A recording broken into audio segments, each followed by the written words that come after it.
Hey YouTube, hey Georgia Bigfoot here. So I made a video about this several weeks ago about these trail camera mounting plates I built out of a strip of material I bought at Home Depot.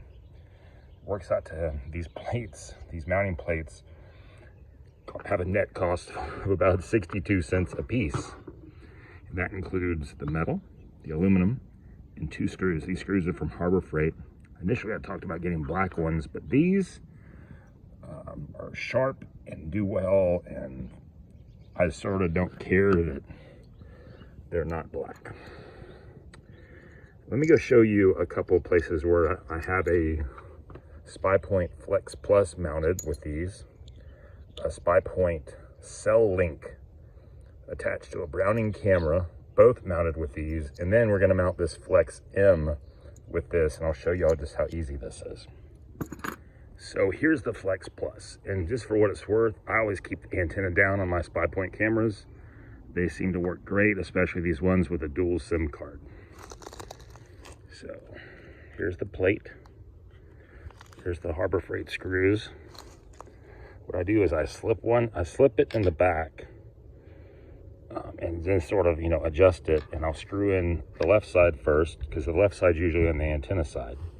And then I'll hold the camera and I'll slide the aluminum strip through the belt loop holes, and then I'll even it up, and then I'll screw one side in.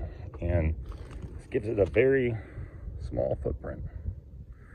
Now, this is a chunky camera because it has 2 battery trays in it, and Spy Point claims you've got to have like either 2 battery trays or the solar version to be able to run the instant feature. But I've tested this camera extensively with 1 battery tray using quality alkaline batteries on instant mode, not sending hundreds of photos a month, but sending like 100 photos a month. The free 100 photos you get. And this guy works great. There's only 1 battery tray in there right now. Let's go look at the other ones mounted on the other tree. All right, so walking up on a Spy Point Cell Link.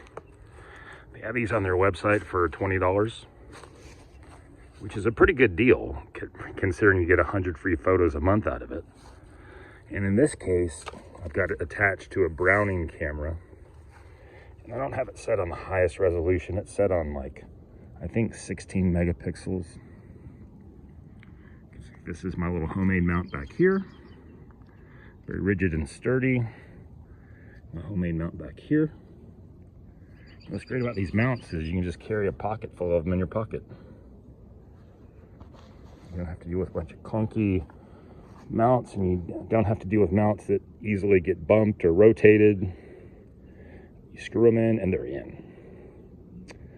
So anyway, I'm going to mount the Flex M on the back side of this tree, looking down this trail right here. So these inexpensive screws from Harbor Freight are pretty sharp, and you don't need to drill a pilot hole. You just find like a little crease and you start screwing them in. So what I do is I screw it in. I give myself a little bit of length for a curvature of the tree. And what I'm gonna do is I'm gonna take the Flex M, slide it on here, and then pull the other screw out and just cinch it onto the tree. And I wish I had someone else filming me here, but you'll see how it looks. All right, so getting ready to level it out. It doesn't have to be perfectly level, because once you start screwing in the right screw, then you can sort of, adjust the screw as it screws in and then cinch it down on both sides. You can add a little stick underneath it if you need to level it out. But anyway, it's easy and cheap and durable, and that's what I love.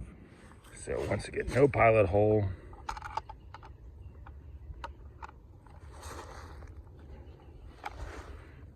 I'm doing this one-handed, super easy. I cannot believe I spent all those years with all those other videos I made with good trail camera mounts, mind you, but ones that cost like $14 a piece.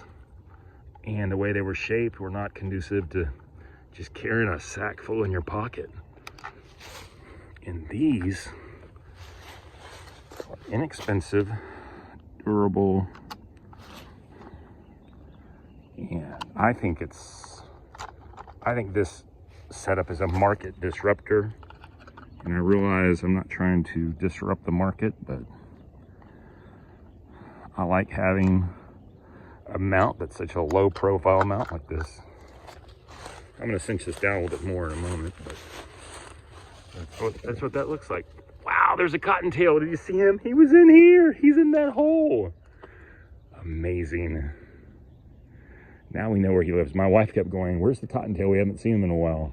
Well, he's living in that hole right there. Fantastic.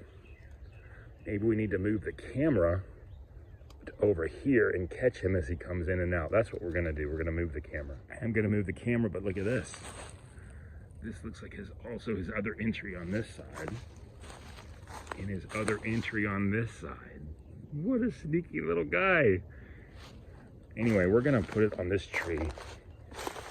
On it right here. I hope I'm not stepping on any of his little holes. Oh yeah. We're gonna do on this tree right here. Aimed right over here and see what we get. All right, so we got it on the tree.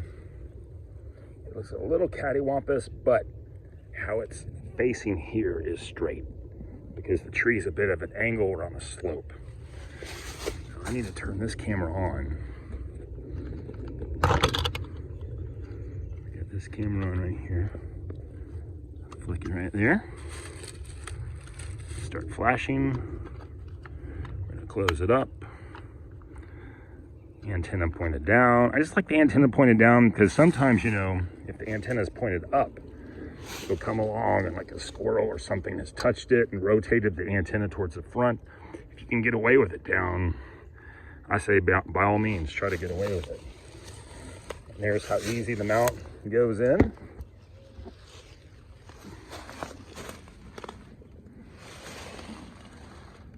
Let's see if we get any bunnies. There will not be any bunny videos on this video. If we get them, we'll do it on a separate one. So here's another view of it. Pointed at the cottontail's lair.